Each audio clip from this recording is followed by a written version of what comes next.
Appreciate you guys coming. Obviously, it's the ending of a very disappointing year for our franchise. Expectations were higher, goals weren't met. Starts with the manager, not obviously bringing the right players in, the right support staff in to get us to this point. My job now is to take time to evaluate where we're at as where our players are at individually, where they are collectively. Work with Craig on assembling a staff that can get us to a higher standard on a day-to-day basis. And what I said to the players, we're going to find out, and we're going to answer our own question: is this an aberration or is this a trend? And if it's a trend, we're all going to have really bad years moving forward. And if it's an aberration, we're going to move ahead. And I'm not talking about wins and losses. I'm talking about how we win and lose games. I'm talking about the competitive nature of our team. I'm talking about what we see each and every day on how we come to work and how we feel about when we go home from work. And I have a saying when I talk to the guys that when you're working with a high demanding coaching staff, you know, there was about 15 minutes a night, 66% of the year I loved, and that was driving home from the plane or driving home from the arena with a smile on my face, knowing that tomorrow morning I was going to get a call from an agent who was going to yell at me that this player didn't get enough ice time, or I was going to have a player in my office telling me how the coach screwed him. But for that 15 minutes a night, for 66% of the time, it was a great ride home. I didn't have nearly enough good ride homes. And I want to get back to enjoying at least 15 minutes a night next year. And it might, as I said, it might not be coming the wins and losses, but there's too many nights I went home feeling I let our fan base down by not creating a team that was competitive enough. And that's on me. Doug, So, how do you, and one of you talked about it here earlier, get that culture back, the professionalism, maybe talked about the little details. They all seem to slip this year. well, it's going to start in training camp. I think we have to have a highly competitive camp. I think there has to be a standard that we set in camp. I also think it's our practice habits. There was too many practices where we would not shoot enough. We would miss the net in our shot attempts. We would overpass it. The next drill would go on, and the same thing would happen. And then the next night, we go 14 or 15 minutes with no shots on net, and we're going, geez, how did that happen? Or our defensive zone coverage. You know, we would practice it, and it wouldn't. There'd be no competitive nature to our practice in front of the net. We would give up scoring opportunities in practice, and it was just acceptance, and that bled into our season. I believe. I think our training camp and our practice habits are going to be indicative of how we play each and every night, and it's our commitment to those things that are going to be important. And work has to be thought of as enjoyable, not a punishment. And I felt this was the first year that our group felt work was punishment. And you know, there's 16 teams playing that don't feel like that, but ultimately there's going to be one team that never thought like that once all year long. And I keep going back to the admiration I have for what Jim Montgomery, Don Sweeney, Cam Neely have built in Boston for a year. Now, is it going to be like that next year? I don't know.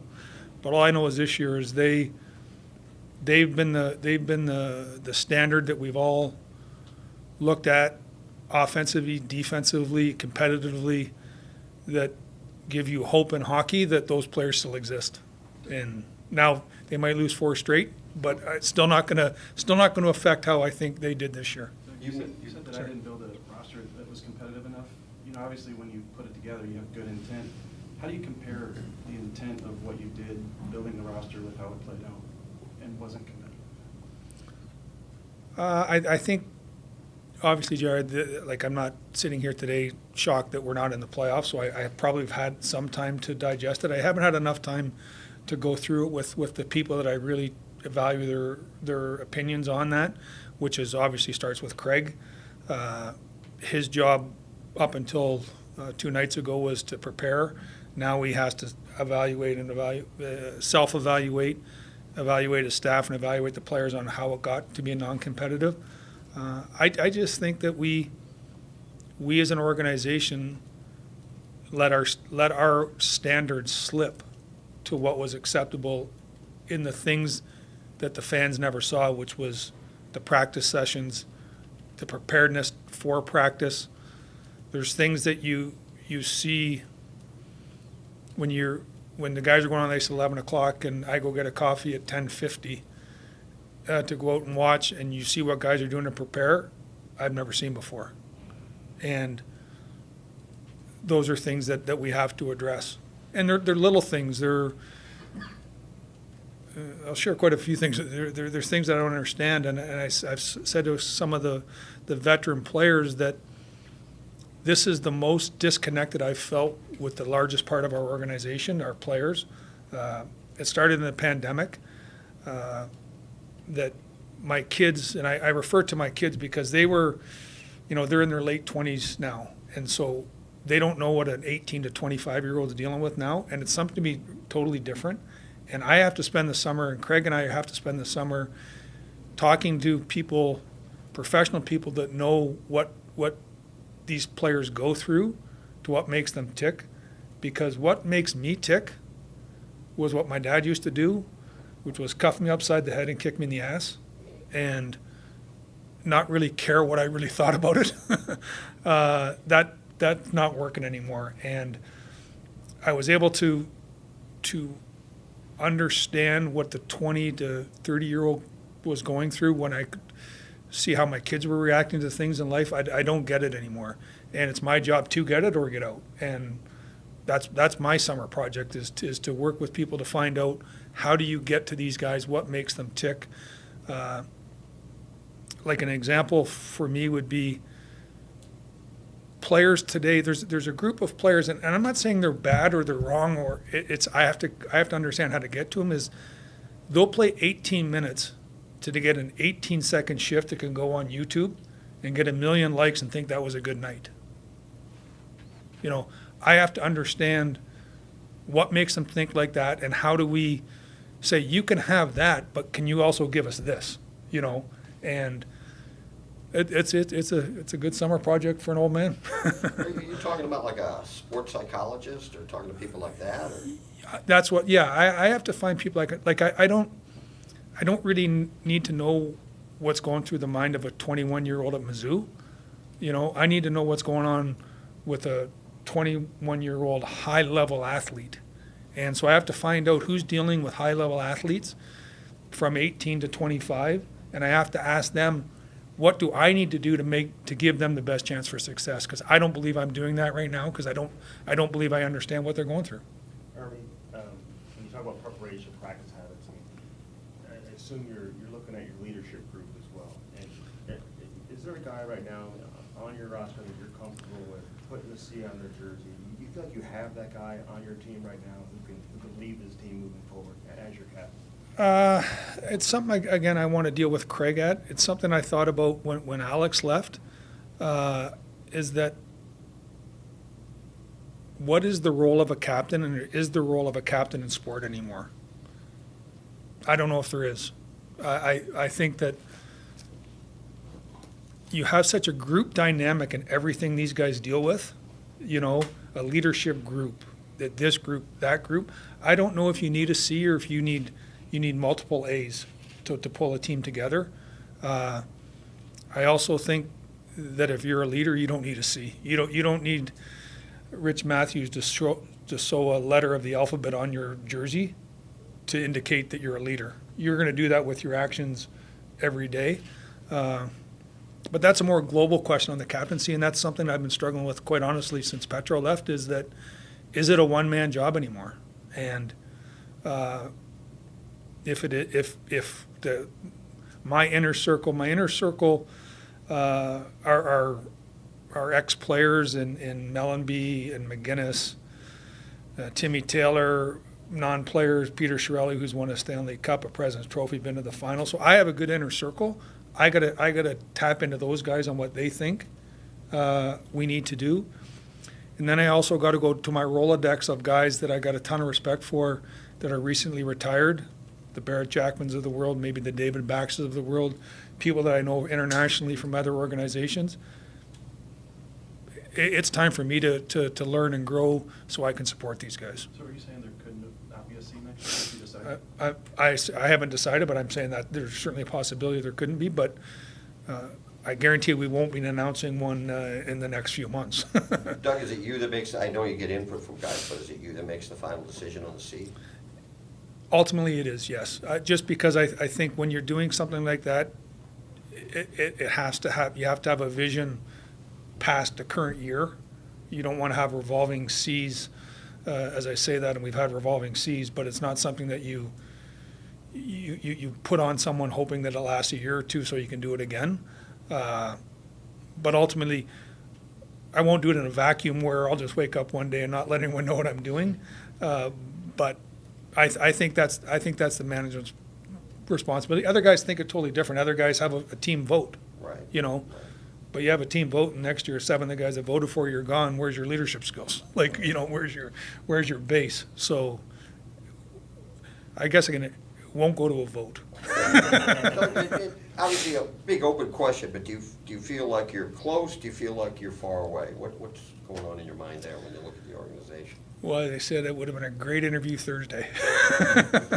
No, I say we're at the 50-yard line, and I'm hoping to go towards the offensive zone, not the defensive zone from the 50. I said to a couple of the players, this is the most self-serving comment I'm going to be able to make in one day, is that with Shen and Buchnevich and Sod and Kyrou and Thomas and Parenko and Falk and Leddy and Krug and Binnington, I can't believe it's a total rebuild. Like I don't think those guys would allow that to happen. They were part of a snowball that was going down the hill that they couldn't stop. Well, we're at the bottom now. I can't believe that they'll ever allow it to get here again. So I think we're in a transition phase, but I think we're going to transition quicker than an 8 or 9 year rebuild. I'm not going to be shocked if we're in the playoffs next year, and I'm not going to be shocked if we do damage next year in the playoffs. But also, if we need to be playing meaningful games a lot longer than we've played this year, or else we maybe my assessment of the guys I just talked about was incorrect, and we are in a rebuild, and we'll deal with it then. But I don't think we're there yet. But as you can tell by the wavering of that answer, I'm not 100% committed to that either. Yeah, you mentioned those names. You're like, that's a pretty good starting point. Well, again, self-serving, I think it is, but we're here today because collectively we didn't get it done. So maybe I have to reassess that, but I don't want to reassess it. I believe in those guys. The three Kind guys of you- going Yeah. off of that point, a lot of difficult decisions were made throughout the season, sending away some of the Blues' most beloved players. If you're speaking to the fans, with some of the assets you guys have acquired, some of the new faces you brought in, like, do you feel like that those moves were made with an idea that you could right the ship pretty quickly? I think it gives us an opportunity to right the ship quicker if we so desire, meaning pick 10, which we hope is 1, 2, or 3, but going to be no worse than 11 or 12, however the lottery falls. I find it hard to believe that you're not going to see me sash up to the stage in Nashville and give a guy a jersey. But the ones after that, they're up for debate. They are up for debate too. If we can find players that fit into the age group to grow with. I said 26, 27 would be the absolute max. Going to have at least 3 years of term on your contract. Got to see a vision where you're part of tomorrow or part of today plus tomorrow. With those picks, again, this is the fun part of having the extra picks. Things I haven't done in a long time is I've gone through everybody's second round draft grid. Okay, who's got the picks now that I can set the table for, that if there's a guy there you want to chase, let me know because we might move back. You know, are there players that were picked in the last couple of drafts that we think we can maybe use one of our thirds and one of those first to acquire a player to expedite. Are we willing to use a third round pick to expedite our growth by 2 years? Like, there's so many things now that we get to do, and there's so much research I have to work on how to do it, because we haven't been in this spot, and it's I want to learn quickly on how to do it, then I never want to have to do it again. Armin, when did you know this team was not going to make the playoffs? Did you know early in the year that this team was not good enough? 8-game losing streak, but did you know then, or did you think they were going to come out of it? Well, after the 8-game losing streak, I felt that I think we met at the 5-game mark of that losing streak and said we're only 10% into the year, but we better turn it around, because that 10 goes to 20 pretty quick, and 20 to 30, and then you're chasing something you're not going to catch. I thought our response after the 5-game meeting wasn't good. Like, it didn't resonate what I said said to them, said to you guys. There was no resonation, and then we played a season of highs and lows. You know, what did we win? 7 after we lost 8. Then we probably lost it.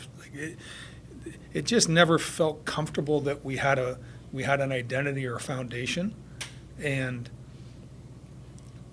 we looked like a group that when things were going good, we were going good, and when things were going bad, we were going bad, and we couldn't extend the good times maybe a game or two longer than they should have gone, and we couldn't stop the bad times a game or two longer than they should have been stopped. And when you do that, you're tugging on your emotional strings, and I'm an emotional person, and I think that the coaches and players are emotional too, and it's hard to wake up with a different personality like we had to this year so many times. I didn't enjoy it. My wife didn't enjoy it. So when did I know it? It wasn't deep into the season that I thought we were in trouble. Using those late firsts for a younger player, 20-something, do you feel that player's out there and attainable to be able to acquire that draft return? I think there might be a player or two. What it's going to be too is who gets popped in the first round that didn't think they were going to get popped in the first round, that has an owner saying, I don't care what you do, do this. And so what's going to happen over the next, like, to me, once you get to the Final Four, those are good years that either going to go from good to great, but they're going to end up as good years. There might be one franchises, maybe two, that lose in the first round that think that was a good year, So there's going to be, there's 16 unhappy people now. We got to keep 8 chairs open for 2 weeks from now, so 8 more guys can join our unhappy ship, and then at that point you're going to have an understanding of what teams are trying to do. So I think there will be teams out there that may want to move younger players for picks, that might want to believe that they're more comfortable with a longer rebuild than maybe we are, that we can see if there's a match. Armin, you're going to get a new D coach. Parayko said, if I stop thinking so much, I'm going to be better. Falk said I can be better. If all 4 of these top 4 guys come back next year, do you think they can be good enough to get this defense righted? I do, and we're in the show me state, so this is it. Like we won't be having this if we're here with the same core group of D in the same spot. You don't have to ask that question ever again. I do believe that they're good enough, but we're past the what does the manager believe to what can they do. We're going to give them the opportunity. I and Craig will work together to find the right coach for them. I want their insight on how they believe the game should be played, how the game's evolved from their position, what type of support that they thought that they needed from the forwards they didn't get, what type of support. I'm going to talk to Jordan Binnington about it. I said to the players, like, I'm the manager, Craig's the coach, but we work together. I work with the players, the player work with me. I need their insight, and then they have to let me do my job. But there's I do believe in collaboration to get their ideas on how today's game is played. And so we can make the proper decision on what coach to bring in.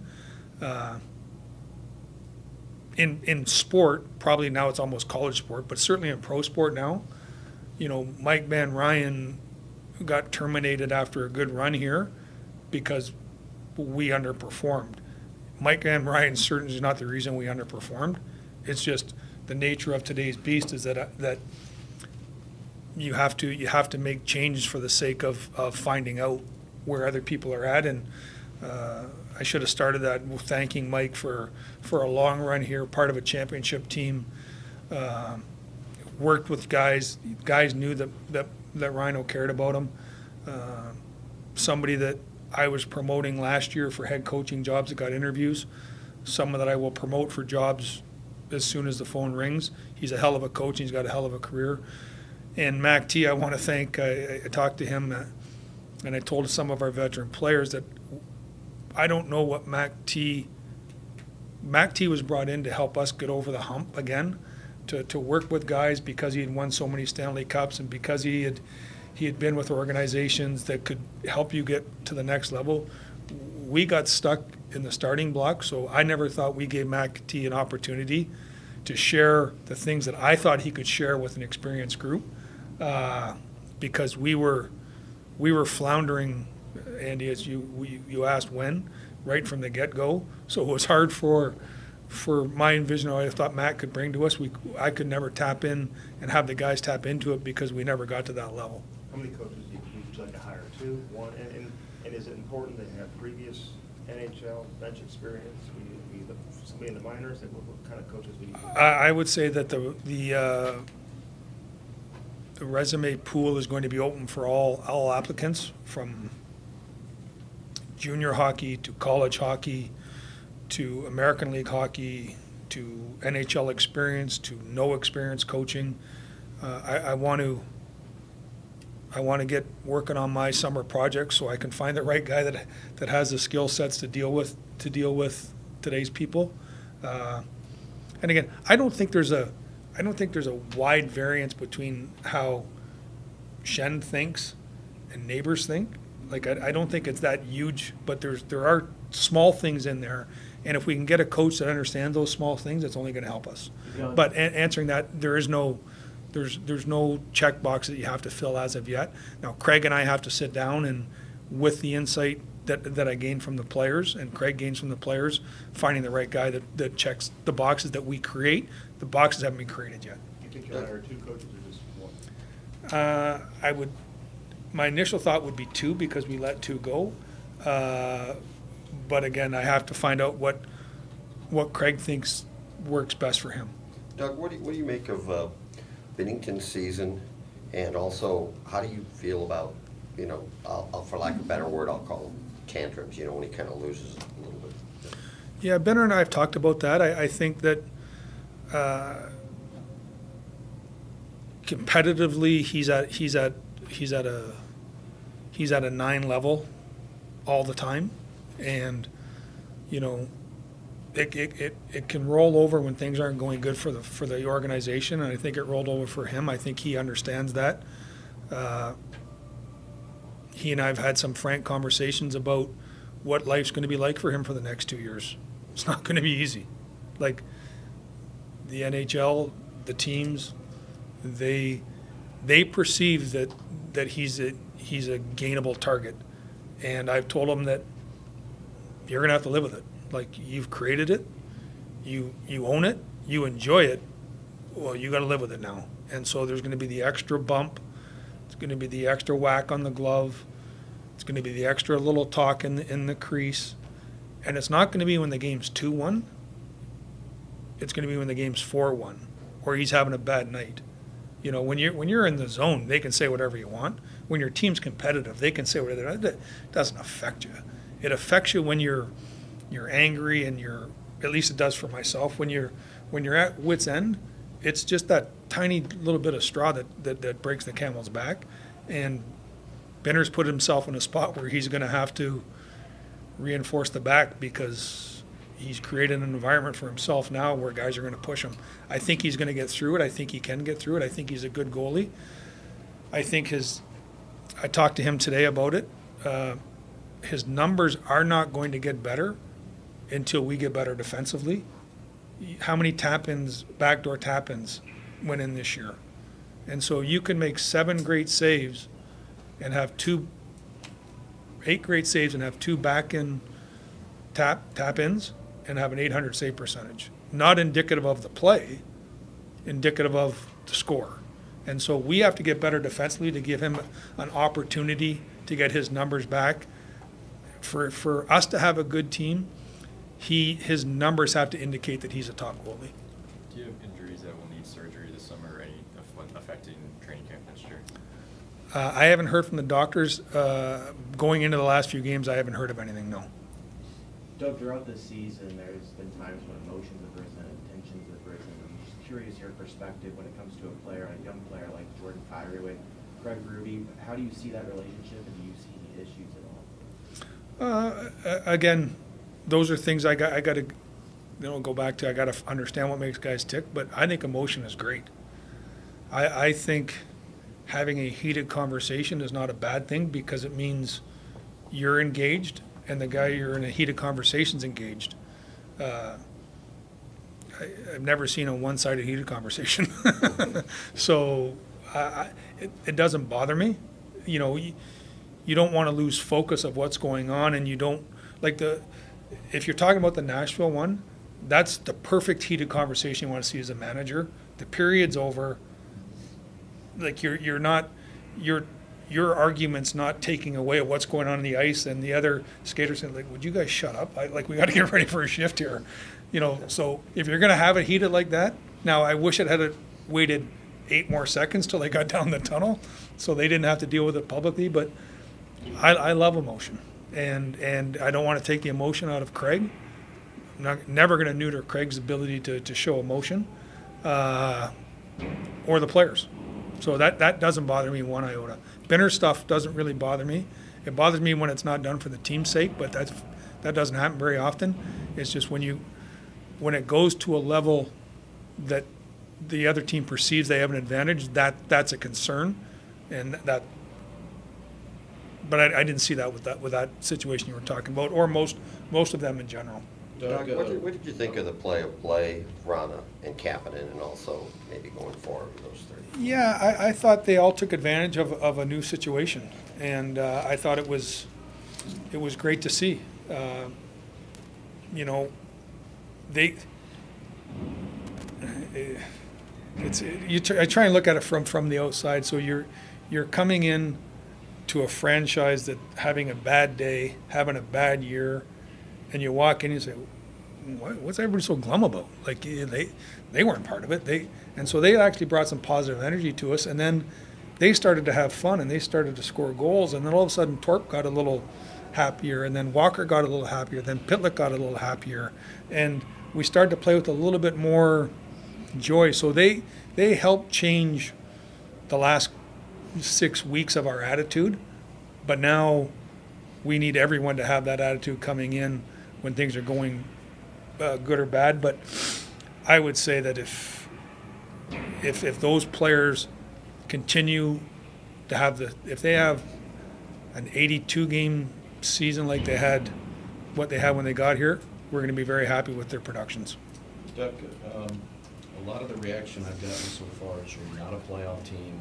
This guy has to go. This guy has to go. Your roster needs to change. But where you're at, as related to the salary cap, some of the lengthy contracts you have, how much personnel change can fans really expect?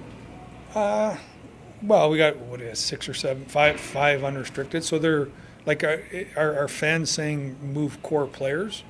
I'm not saying it's not. Like, I'm not guaranteeing that's not going to happen, but not a lot of core players move in the NHL. When they have, we've been part of them. You know, we've moved core players and brought core players in. But to think there's just a hockey store I got to go to and say, okay, well, I'm just going to grab one of these and I'll put that back on the shelf. I'm done with that. It doesn't work that way. So, but we are going to be active to see if we can improve our team, and But I can't guarantee anything's going to change. But it's not because, I'm going to the Barbados for 5 months and then come back in September and say, what's new? But you had mentioned that, as far as free agency is concerned, you're probably not going to be a major player as far as that's concerned. Do you still feel that way? Well, we're not going to be a major player unless things change. And if things change, that means cap space is open. So as of today, no, we're not going to be a major player. Now, stay tuned. You taking anybody with you to the World Championships? Yeah, I'm going to let Hockey Canada announce that at the right time. I think we have a few players that are going to go, and I'll let their federations announce it. Any, Kyrou and Thomas can't go to that, right? Yeah, I'm always disappointed when hockey players can't do what they love to do, and it's something I understand Hockey Canada's decision. I understand the gravity of the situation that Hockey Canada is dealing with. I do feel for the players. I don't know who was involved. I don't know exactly what was done. I do feel guilty till proven innocent is a really hard way to go through life. But that's the decisions that's made not by Hockey Canada but by society now, is guilty till you're proven innocent, and the retractions are usually on page 35, and the headlines are on page 1. But yeah, I'm disappointed they can't go. I'm disappointed for all the players that can't go. do you think you'll have some non-Canadians playing the World, as far as you know? For Canada, no. For the other countries? Yeah, I hope so. I can only speak for the way the North American teams do it. The U.S. and Canada will call the general managers of their NHL teams and ask about the players' health, ask about are you okay if they go? Are there things dealing with that we should know? The European countries sort of just call the players directly, so I don't know exactly who's been talked to. All I know is if some of these guys are invited, these European teams are going to be a lot better than I think they are. Anything else? Anything Yeah, final? this is I got some time. way out of left Yeah. field, but I'm just wondering about a player named Leo Loof, who high draft pick, played in Sweden. What was his season like? And no, from everything I hear, he has top 4 potential for defenseman. He was when he on Sweden's Yeah, national team yeah, now? he's are you going to try to sign him now? Yes, yeah. He's playing. He's a player that we want to get over to North America. Again, let's promise less and deliver more. But we're excited. We're excited for him. Gaudette, Buchinger, we're excited for 3D that are sort of coming out of not high draft picks, but are playing well. The 3 main guys that I'm excited to see next year in camp are going to be, well, not camp. I won't see Snuggerud. I'll see him in development. What a great year he had coming off of where he was drafted. Now, can he sustain that next year at the U? I talked to him, and he's excited about grabbing leadership responsibilities at the school, which is good. It's going to be a great opportunity for him. A true 18-year-old draft. He has a World Juniors ahead of him, I think, again. And as a sophomore, he's going to have an opportunity to play with good players again and hopefully win a national championship. Dean is a player that we got that I'm excited about. His point totals are off the charts in the playoffs. Now they hammered a team. I'm not expecting that point total as the competition increases. But I've had a couple of scouts saying, I know our philosophy is to bake him in the minors for a while, but this kid could surprise us. And Bolduc, Bolduc's now, every round he plays in, it's harder to score in. It's harder to create opportunities in. And I think what Timmy Taylor says is Bolduc has to understand that when he's not scoring, he has to affect the game. And he's done that better this year. That'll be the step for him. So I'm excited about some of the off-the-radar guys, and I'm excited about sort of the headliners to see where they get to. I would say in 25, 26, there's going to be, well, I said to some of our players now, like the Tuckers coming in and the Alexandrovs coming in and the Hofers coming in. There's going to be other players coming in that are going to help us to get better.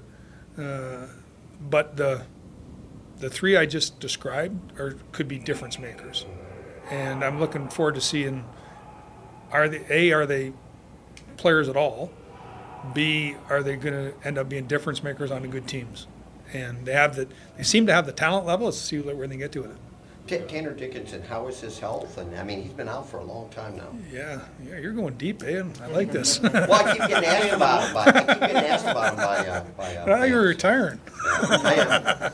I know he's doing well. He had the leg injuries and major surgeries. He's back skating now. He wanted to come back and try and play, but this year we were like, let's not be. There's not enough to gain for what's at risk. He's doing really well skating, training. He's going to be at our development camp. All indications are he's going to be in our couple of rookie games this year that we're doing different. I don't know if you guys know You're not going to Traverse City? No, we're going to play. We started a 3-team rotation with Chicago and Minnesota. So we're going to go to Mini next year. The home team will play on night 1 and 3. The visiting teams will play on night 1 and 2 or 2 and 3. And so we're going up to Mini for that. I'm excited about that.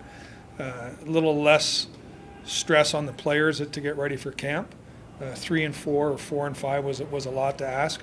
So I'm looking forward to that. But Dickinson himself is doing well. As far as Buchnevich, do you look at him as a center going into the summer, or is that still kind of a work in progress? Haven't gone through that with the coach yet. Still a work in progress. I just met with Bucci and I said, regardless of your position, you've now worked yourself into a position of being a counted-on player in all situations and 200 feet. Before, I think Bucci would look at his offensive success to indicate whether he had a good game. And I said, not that we expect him to be this guy, but Bergeron, there's a guy that can play a game and have zeros right across the board and be the most effective player. That's where a guy like Bucci, we need to see if he can get to, which is being a dominant player when the puck's not going for you. And that's a mindset. That's willing to go from potentially an 85-point player to a 70-point player and see that being a good thing, not a bad thing. And that's a maturity level, and that's where I think Bucci is at now, and I think he's excited about that. Whether it's at the middle of the ice or the wing, a lot will be predicated on what we do, and certainly I got to sit with the coach and get his vision of how it works out. And Doug, I'm curious. Okay. I'm curious as far as Craig's coaching style. Do you feel like he's adapted to, I guess, the new way that the game is kind of geared and gone to now, up tempo and whatnot? Do you feel like he's adapted? Yeah. I think it's a work in progress, and I think if I need to, Craig and I are about the same age, so we both can probably learn a little bit on how we can affect positive change in younger people. But it's not really that complicated, hockey. It's, practice hard, have a good training camp, attention to details, good things usually happen. Now, Craig's going to get better, I'm going to get better, we're all going to get better, and if we're not, then we're all going to be replaced. How's Tyson Galloway? With Scott Perunovich, what do you liked him in the AHL? Kind of what do you look for? Yeah, I watched him last night. Excited that they're playing meaningful games. They won last night. They were down 2-0 and won 7-2. Still fighting for home ice advantage in that first round. Got 2 games left. Scotty's doing what he does really well. I made some plays last night. Made an unreal play where he bought time for space for himself, took it behind the net, went up the wall, threw it to a guy in the slot for McGing for a great shot, I think it was. And he's doing things really well. Playing a long playoff series and multiple series would be good for him because it gets him out of his comfort level of doing what you do well to doing what you have to do to win. And you all know what the difference is when you watch playoff hockey. It's the same in the American League. They circle your name, and they circle it for 3, 5, or 7 nights in a row, and that usually separates the men from the boys. Just to piggyback on that, Yep. the decision you made to keep him down there, not to bring him back and play a few NHL games, just why you made that decision? It was just based on that he needed stability in what he was doing. I didn't think coming up here and playing 15 or 14 minutes was going to change what he needed to have success with. So him staying down there and staying focused like this and bringing up guys that have been down there all year long to give them a taste of something Scotty's never had made sense to us.